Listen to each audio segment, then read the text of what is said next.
finished.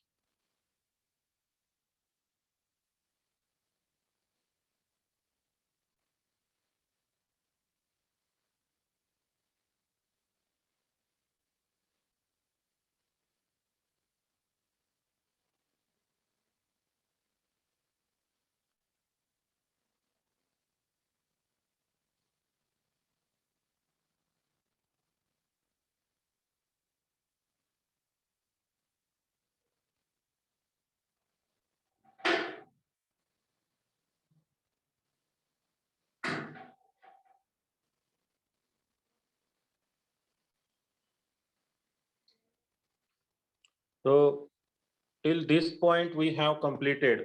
Am I correct?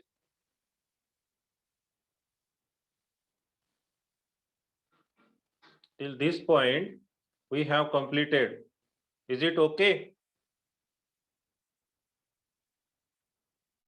Now, impact of overgrown population on labor force and economy, what we have to study. There's one similarity between China and India. We both countries have very dense population, and labor cost in India as well as in China is much cheaper compared with any other developed country. This is one reason why multinational companies from developed countries want to establish their organizations in India, so that they can get work done from Indian laborers. They can assemble their product here in India, and the same country they can sell it, do its marketing, or else part of the finished goods they can take back to their countries, and they can sell it at much cheaper rate than their competitors who do not have their establishment in India. So these all factors are also important when it comes to labor force. And we have seen today 36% of India 1 billion population are below the age of 15 years. That means by 2020, 32 crore 50 lakh people in India will reach the working age. India will have the largest working population in the world. This we have seen that by the 2020, it is written here that we will reach. I would like to correct it. We have already reached that phase where we do have surplus more than required labor force, almost 4 crore, or what we say 4 crore 70 lakh. That is the quantity of surplus labor force what we have. And because of this, we do have unemployment also. More the labor force, surplus the labor force, more the unemployment rate. Now, what unemployment rate calculated here in 2011 is approximately 10%. In fact, it is 12.5% in 2021. Any reason you can give students why there must be increase in unemployment rate? You all are listening to me? Yes, sir. What is the reason behind unemployment?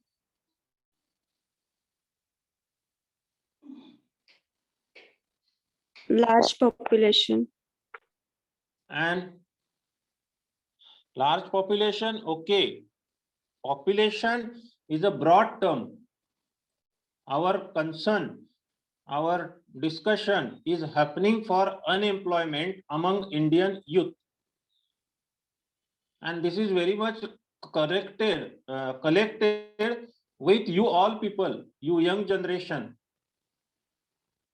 Certain things out of subject I would like to suggest you when it comes to your own career, your placement. The start of your career is about to come. Many of you already working in the market, but some of you are completely fresher. For them, this world is very colorful and beautiful place. You will come down to earth when you will work for first 6 months in any organization and have to spend 8 to 9 hours at workplace, another 1 or 1.5 hour in transportation. At the end of the month, when you will receive your first, second or third salary, you will come to know how difficult it is for one individual to earn money. And that time, at that point, you will realize importance of your parents. For last 20 plus years, they are doing the same thing. That means their responsibilities are multifold than you as an individual. You will be a down to earth person. And what is this market in black and white, you will come to know. Unemployment rate in India is at its highest point with 12.5%, which was not even in 2002 or any year between 2002 to 2020.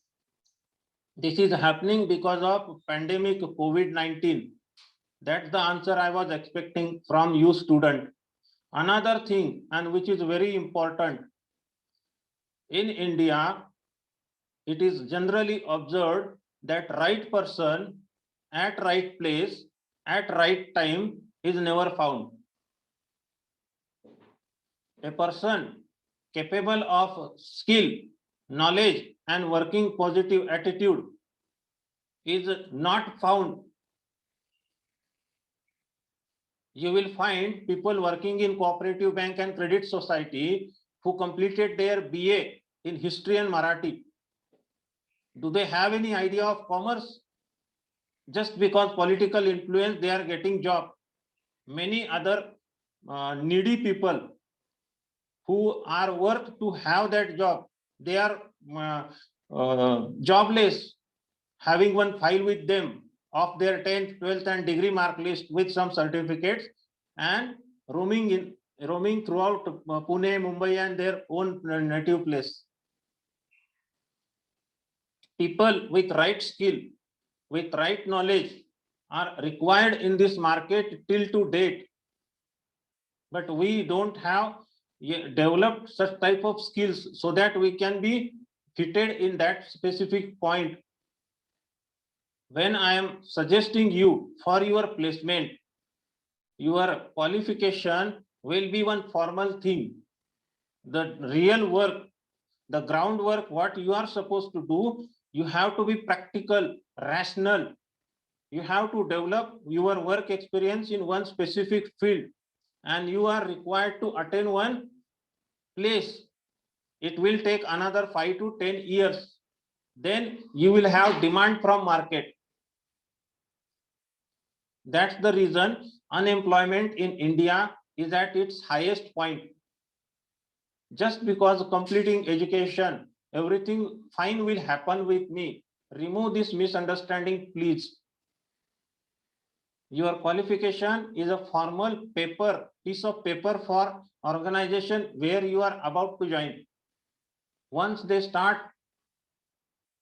their operations, the process through which they go, the work you are supposed to do as a responsibility. Every other job now is result oriented, performance oriented.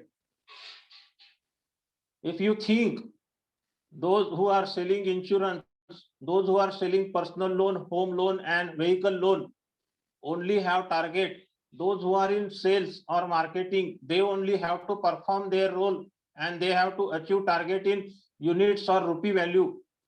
They only have sales pressure. Rest all jobs in the world are fine. Sorry dears, this is your misunderstanding.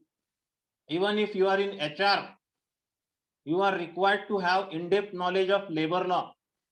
When you are in advertising, you should be very creative. When you are in manufacturing, you have to work overtime by compulsion, not by will.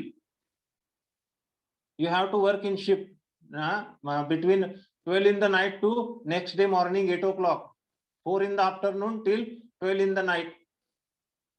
So these all factors are deciding your capability and your survival in the market. Every other job nowadays don't have any comfort zone. Hiring and firing system is very fast now.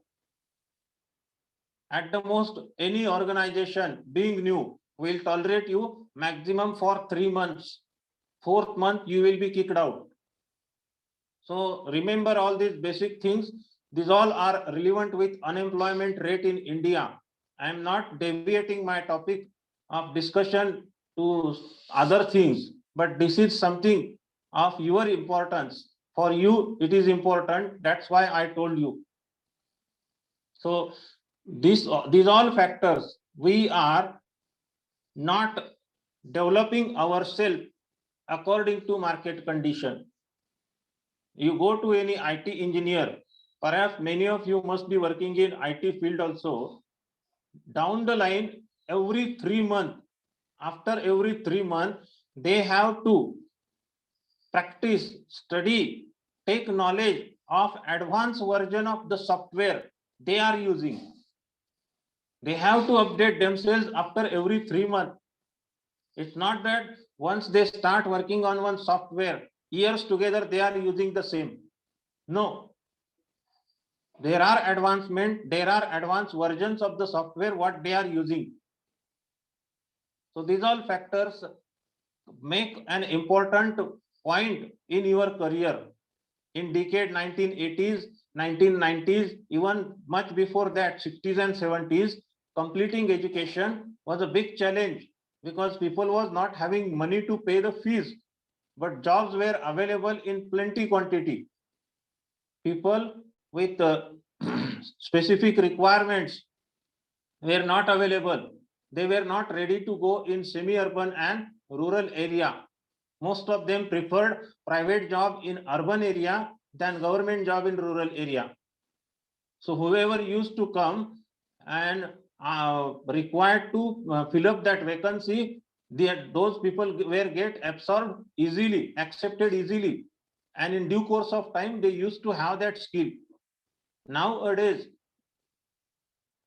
number of people who completed formal education are much more than the number of vacancies, say it for government sector or private sector. So these all factors are rational, having hard reality, what you have to face. So this unemployment rate in India has reached to its highest point in 2021. Most of the political parties at center or at state government, not now, even 10 years back, 20 years back, know how to deviate people's attention from their real life problem. They create certain issues where people engage their brain, engage their mind, and get disconnected or deviated from their own real problem. Unemployment is like one. A young person, man or woman in India, don't at all feel that because he is unemployed, he is having some loss. He belongs to certain community, he belongs to certain religion, he belongs to certain party, and he is very active member of that particular thing. This is all happening with Indian youths. So that's the reason unemployment rate in India is much higher compared with any other country. You go countries like Canada, USA, or any other developed country, their unemployment rate always is between 1.5 to 2%. Hardly considered to be 1.5 or 2. Now, poverty, this is also have seen by us. Overstrained infrastructure. We have seen this overstrained infrastructure that Indian people require 3.6 million. That makes 3 crore 60 lakh housing units in urban areas. And every year this much is required. Overstrained infrastructure because the same thing wanted by many people. Public toilet, railway platform, bus stand, or any other residential colony you go, people are living in congested area. When you have to buy around 360 square feet flat in Mumbai like area, you have to spend your whole life earning. Then you will be owner of 2 rooms, 1 hall and 1 kitchen. That's all. These all are results of overcrowded population and cluster of development at one place, and other place is remaining undeveloped for years together. So these all factors are relevant with infrastructure related difficulties. Now, effects on agricultural land, water and gas, forest is also seen. What all are the factors we can study for controlling population? That also we have seen. The 8th one, improve child health to reduce infant mortality. Infant mortality is relevant with children belonging to age group 0 to 18. In between, if their death is happening, there are certain reasons. And the very first and basic reason is poor health conditions of the family where he is taking birth or she is taking birth, boy or girl. The carrying woman is not getting proper food during those 9 months, 3 semesters.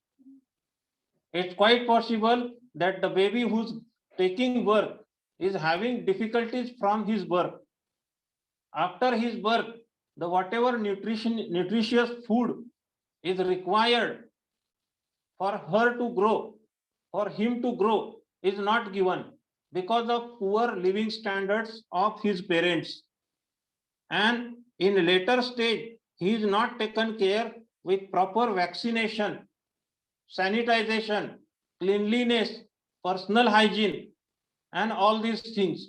Awareness about health among their children and among those parents is much lesser than what it is required. And that's the reason children are not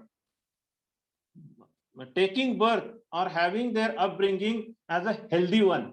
This is happening especially in tribal area, Melaghat, Warli, or many other tribal communities living disconnected with the main flow of this society. You see, this district separated from Thane is Palghar, which is completely dense forest area. What it is, Rajiv Gandhi National Park. And in that dense forest area, many tribal communities, one of them is Warli, are living, and they are having certain traditions. They manufacture or produce one local liquor made up of honeybee and made up of many other types of stuffs. Since the birth of that child, they are giving that liquor to him also. You can imagine a local liquor consumed by infant baby of 3 months and 6 months. What must be his health in future? So these are superstitions, lack of education, poverty, unawareness, disconnected from main flow of this society is creating health issues among children. And a child who's having health issue, he cannot take education properly. He cannot grow as a healthy citizen of India. In his future life, he will have same problems in continuity, in consequences. So these all factors are required to improve child health to reduce infant mortality. Now, implementation of family planning program. Yesterday only I have told you, in regime of Indira Gandhi, the then Prime Minister, she was aware of overpopulation. Nowadays, we are talking of 1 child for 1 couple. Around 20-30 years back, it was 2 children for 2 couple. And in 1970, 2 or 3. That every other couple, like states of Rajasthan, Madhya Pradesh, Uttar Pradesh, Bihar, used to have 4 children or 4 or more children. And these are the dense populated areas of India. In such a situation, to control the explosion of population, Indira Gandhi took strict actions, and males especially were forced to have family planning operations, and those males who are married, to avoid this operation, and with assumption that after having this operation they will lose their masculinity, or what we say, main power, and they will be weakened for whole of their remaining life. They were running away from their homes, hiding themselves in agricultural fields. But our health workers have taken them and did it forcibly also. And on account of that action taken by the then government, somehow India is under control of population. Our birth rate has decreased from 2.74 to 1.61. Now, in year 2011 onward, in the last 10 years, when it comes to population growth, certain pictures in percentage wise or in number wise are positive. Otherwise, every other state was having overgrown population, migration of laborers from rural area to urban area, and they all were creating slum and other below poverty line area in urban locality.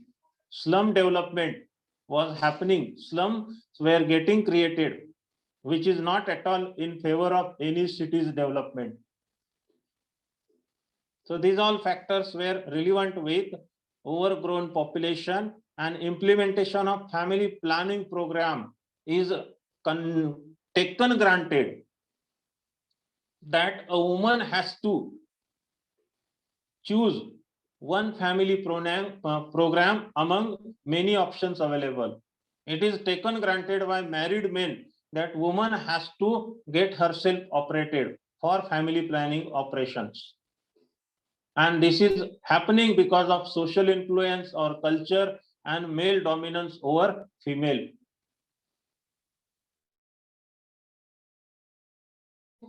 Monetary subsidies to small families.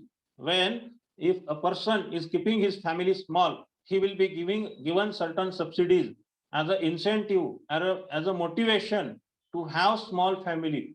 Such things will make people not to have children more than 2, not to have children more than 1 or 2. And in such situation, if every third child born is required to be given educational fees, no subsidies or no concession in any type of facility, then it will be possible to control our population. Otherwise, we are growing in geometrical calculation. So this is what certain population control measures. What is population policy in India? It is difficult to decide as what is optimum size of population for India under the existing conditions. There has been complete reliance on family planning in order to reduce population explosion.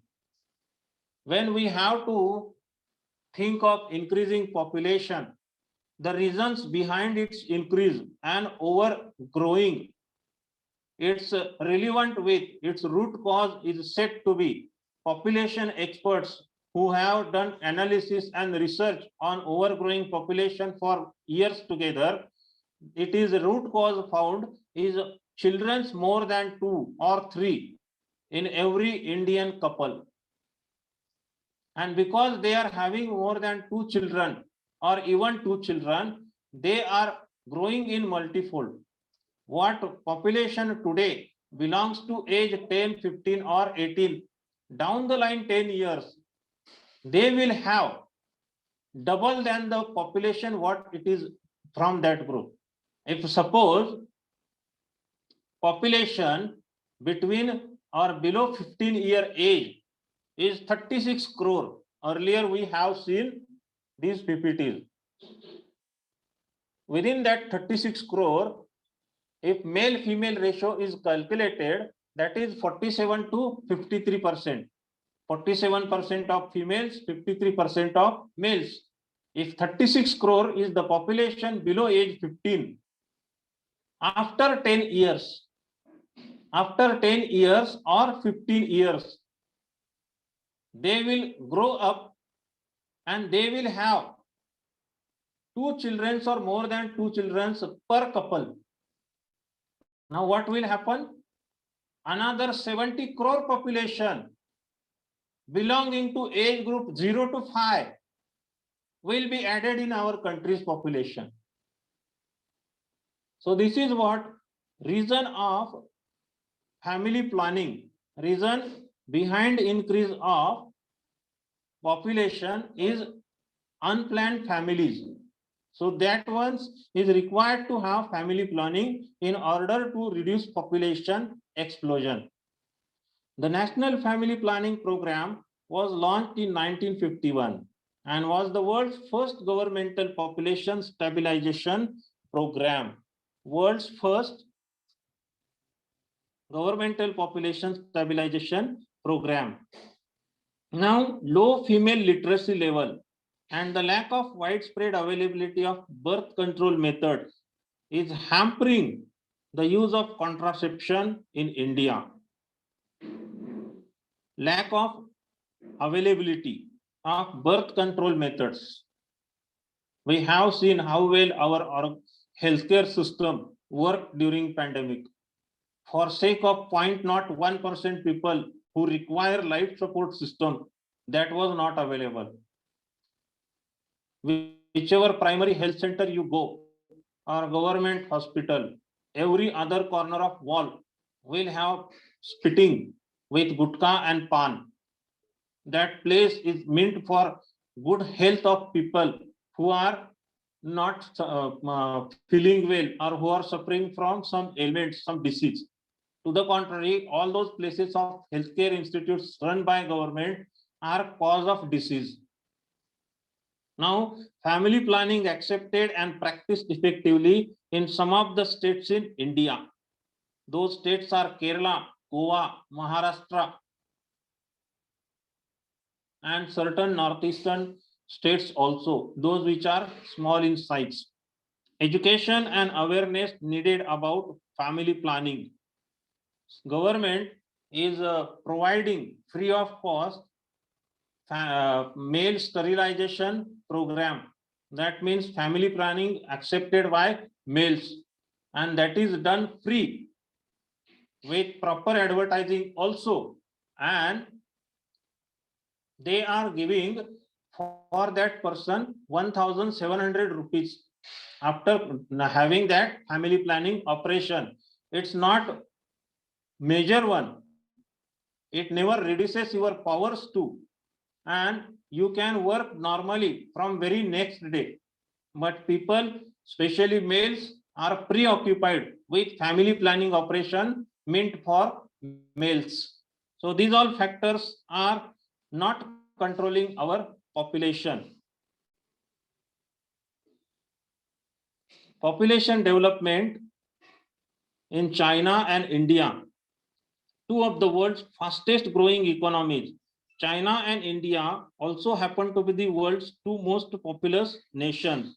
In India, it is common to hear the view that everything is growing faster in China than India except population. India, which had well under 2/3 of China's population half a century ago, is projected to surpass China's population by 200 million people by 2050. 1 million is equal to 10 lakh.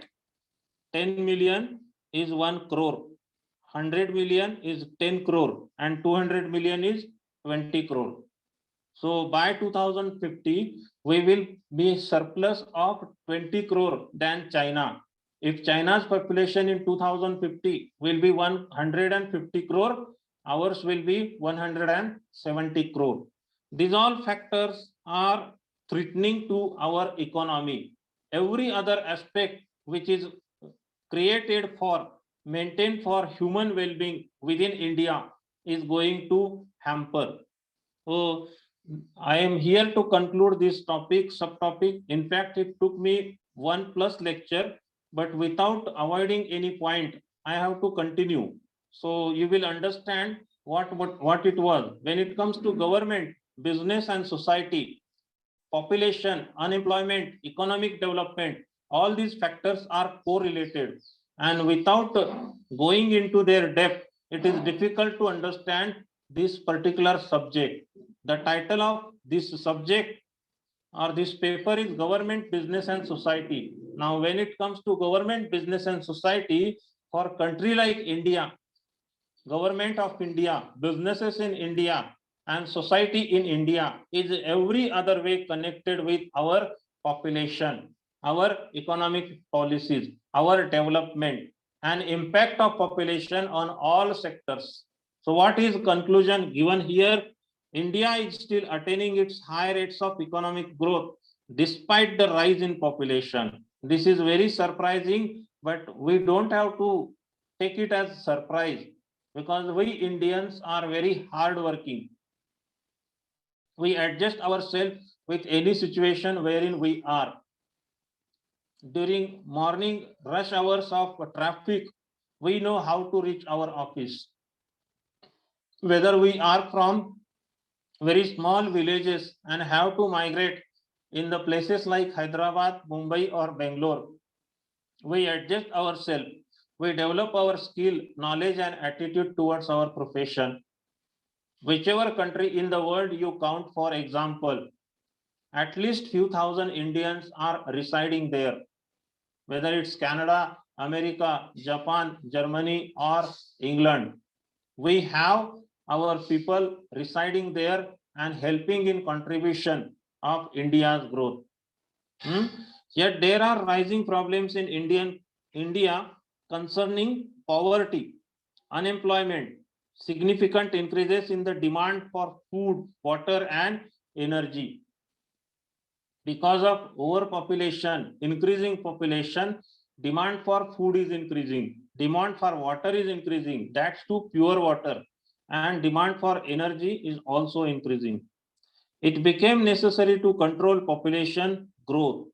Education, awareness, and improvement in women's and children's health will bring down fertility rates and population growth. The last point is very, very important to control the overgrowing population in India. Education makes person aware what his assets are and what his liabilities, how much properly he can have upbringing of his children. A poor person is not having any concern whether his children are having proper upbringing, having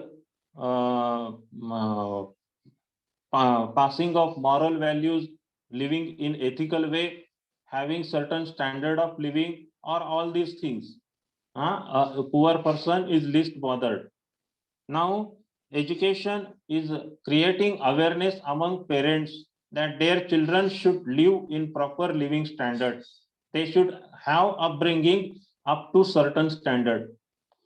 Awareness about the society wherein we are living, awareness about the country and competition what we are facing, awareness relevant with upbringing of children, educational facilities, job opportunities, market opportunities for growth. These all factors relevant with awareness are required to be known to all peoples of India. And improvement in women's and children's health, especially in rural area, women's health and children's health is very much a crucial factor. Otherwise, population growth will not have any stop. So these all factors and conclusion are required to be taken.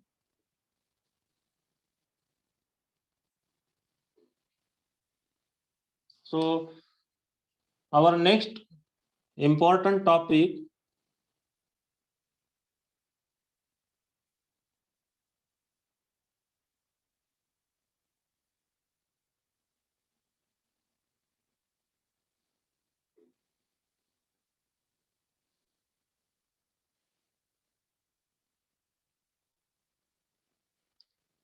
is relevant with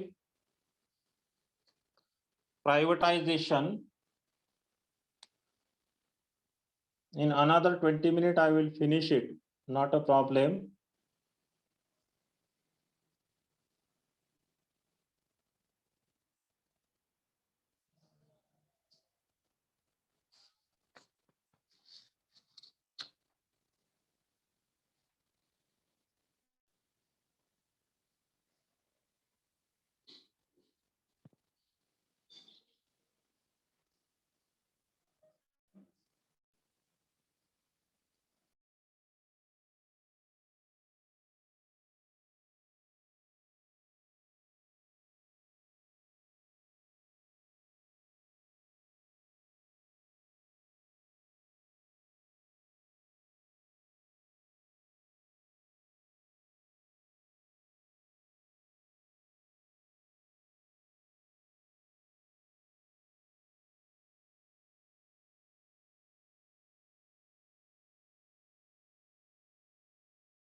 Okay, students, am I audible?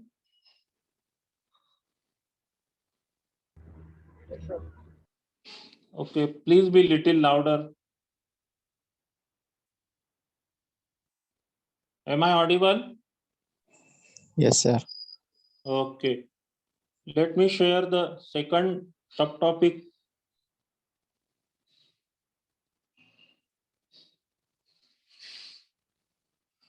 Is this word page is visible to you?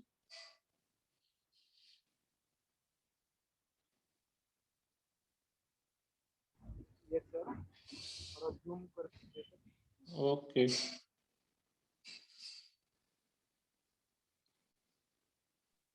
Yes, sir. Now, privatization in India with different sectors, that may be telecom, water resources, banking, railways, or any other sector, for example. Privatization and government operated. What is the difference? Privately operated and government operated, any sector, what must be the difference?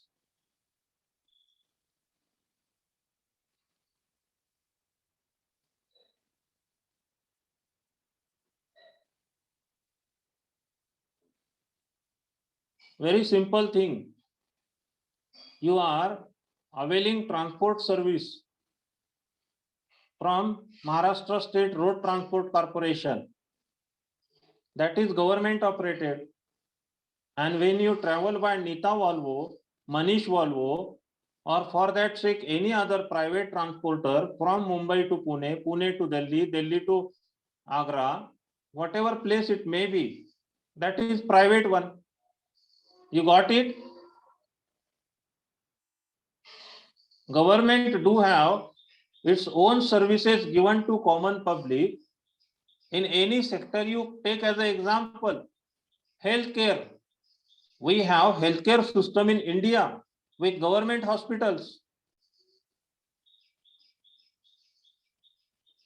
You can quote one example of government hospital in Pune.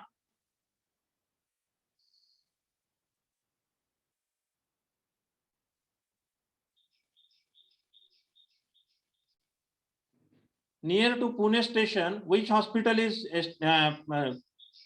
popular one? Sir, Ruby Hall or Sayadri? Not sure. Sayadri is private hospital, my dear. Ruby Hall Clinic is also private hospital. Yashwantrao Chavan Memorial Hospital, YCM. We repeat it 10 times in a day. These days it is very popular. Naidu. They all are government hospitals. every primary health center, PHC in your local area, that is private hospital, that is government hospital. So these all factors are relevant with. Now, when it comes to education, what is private and what is government?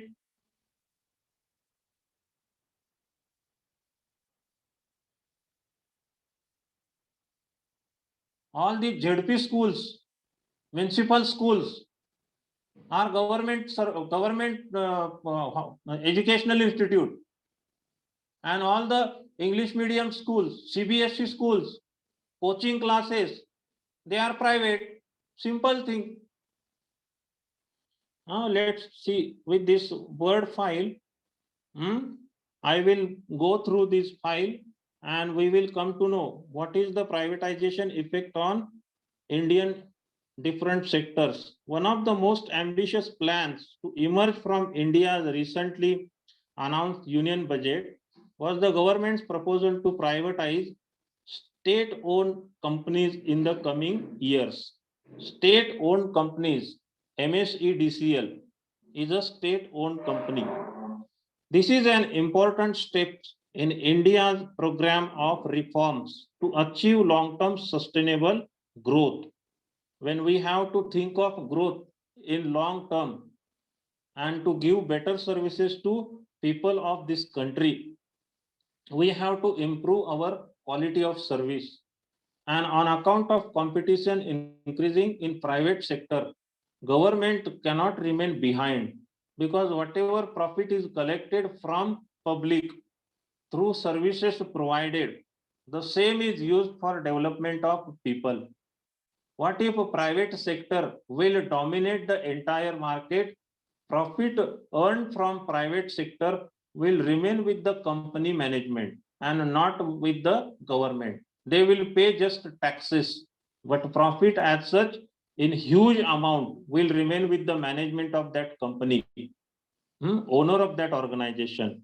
As Prime Minister Narendra Modi put it recently, the government would be less involved in the business of business, and asset modernization, monetization, and privatization will empower Indian citizens, enhance India's infrastructure, and increase economic efficiency. What it is? Empower Indian citizens and enhance, improve infrastructure. When I am opting out for road transport with state government owned buses, and when I choose private transporter, what difference it makes to me? I have to pay few more rupees for private transportation. And when it comes to government buses, I can't think, or I am not sure that is one reliable and trustworthy choice. When people was not having any option for traveling, it was overcrowded with passengers, state transport buses during summer vacation and Diwali vacation. People were having lots of inconvenience, and all these employees who used to work for state government, central government, were acting as a king of that territory. They were very rude and arrogant towards citizen of India, although they also are part of India. So these all factors have made India's privatization more specific. What it will be? Empower Indian citizen. I will be free to choose whether I want to have private service or government. Since the 1980s, many countries have gone down the privatization path. Proponents of such an agenda believe it makes companies and sectors more efficient and competitive, to the ultimate benefit of consumers. It's very interesting. Just assume you students are in total strength are 40, and there is only one student who's securing distinction, rank in university. Okay, now as a friend or as a classmate, for sake of achieving good marks, you depend on his notes, and you make photocopy of the same notes, do your study and pass it. Now what happens in due course of time, your dependency on that only student enhances his ego. He thinks that he is not dependent on anyone, but rest all class of 39 students depends on him. And because of his change in attitude, or because of his thinking that people depend only on me, my all classmates for sake of study depend only on me, he starts taking undue advantage of it. This is what happened much before privatization. Government servants used to think that all these poor citizens of India depend on we people only. Where else they will go? They don't have any choice. Now in other situation where only one student is scholar and rest all students have to take guidance from him, have to discuss subject matters with him only. Likewise, if there are another 4-5 students or 10 students out of 40, nobody else will have or develop this ego that I am the only person who's having much better knowledge than others. Privatization is like this. When you are not getting proper treatment from HDFC Bank employee, you go to ICICI. If you feel that ICICI is giving lower interest rate than other banks, you go to Bank of Maharashtra, or for that sake Axis Bank, Union Bank, Punjab National Bank. There are enough choices in today's market for you people to decide. Earlier it was not like that. One specific territory used to have only one bank branch. There are enough cooperative banks, credit societies. Who else is stopping us?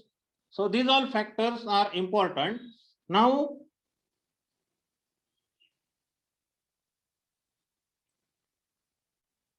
critics, on the other hand, argue that privatization can lead to the job losses.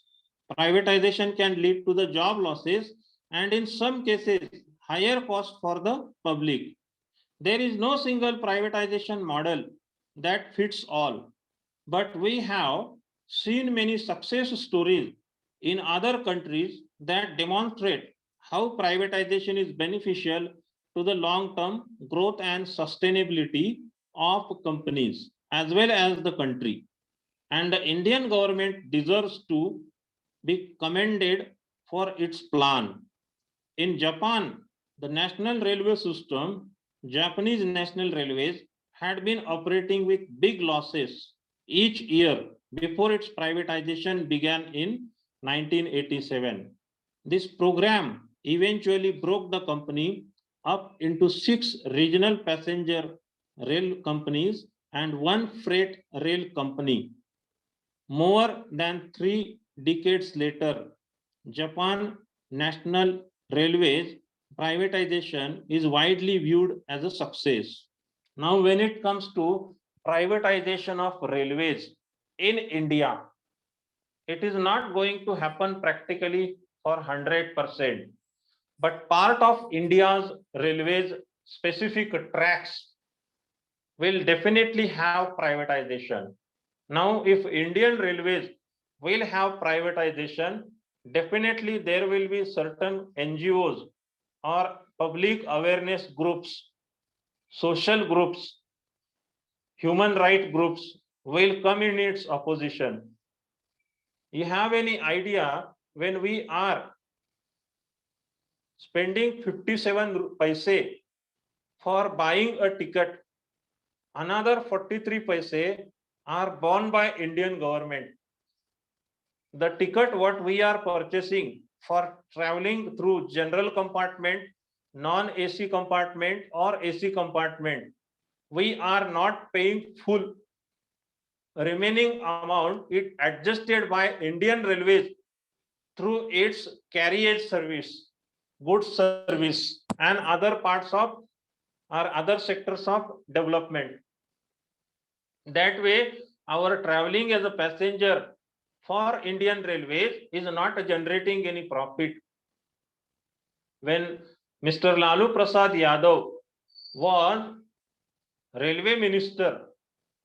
He announced in his budget that he has given Indian government 20,000 crore rupees profit by freight carrier. He increased the per kilometer rate for freight carriers, but kept the passenger per kilometer rate constant. And for years together, we don't have seen, observed, experienced any changes in passenger traveling rates per ticket, rates per kilometer. So in that way, depreciation of rupee is also happening, but our charges for traveling are remaining the same. If you consider one example of a train, local train within Pune, which is traveling from Lonavala to Pune station. Now, if I take example between Talegaon, which is one popular location on that track because of its around 1 lakh population and industrial area. From Talegaon to Pune station, it comes to 38 kilometers. If a person is having 1 month pass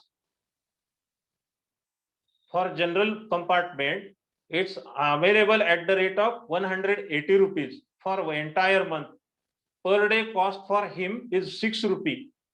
And for one-way transport, it comes around 3 rupees. And you are traveling as a passenger between these two stations, Talegaon and Pune, at the rate of 3 rupees. 38 kilometer traveling for 3 rupees. Is there any other alternative of transportation which can take us at the cost of 3 rupees from Talegaon to Pune station? If you hire Ola or Uber for 38 kilometer, it will cost you for one attempt, for one trip, 550 rupees. So these all factors are not generating profit for Indian government. Now, the bulk of Japan's railway network operates without a government subsidy, and the fares have remained largely unchanged. Before the COVID pandemic hit, all three top regional Japan railway operators were consistently profitable. Privatization has allowed railway operators to determine their capital investment and business development, with many Japanese railways firms expanding their operators into other areas, including real estate, supermarkets, and hotels.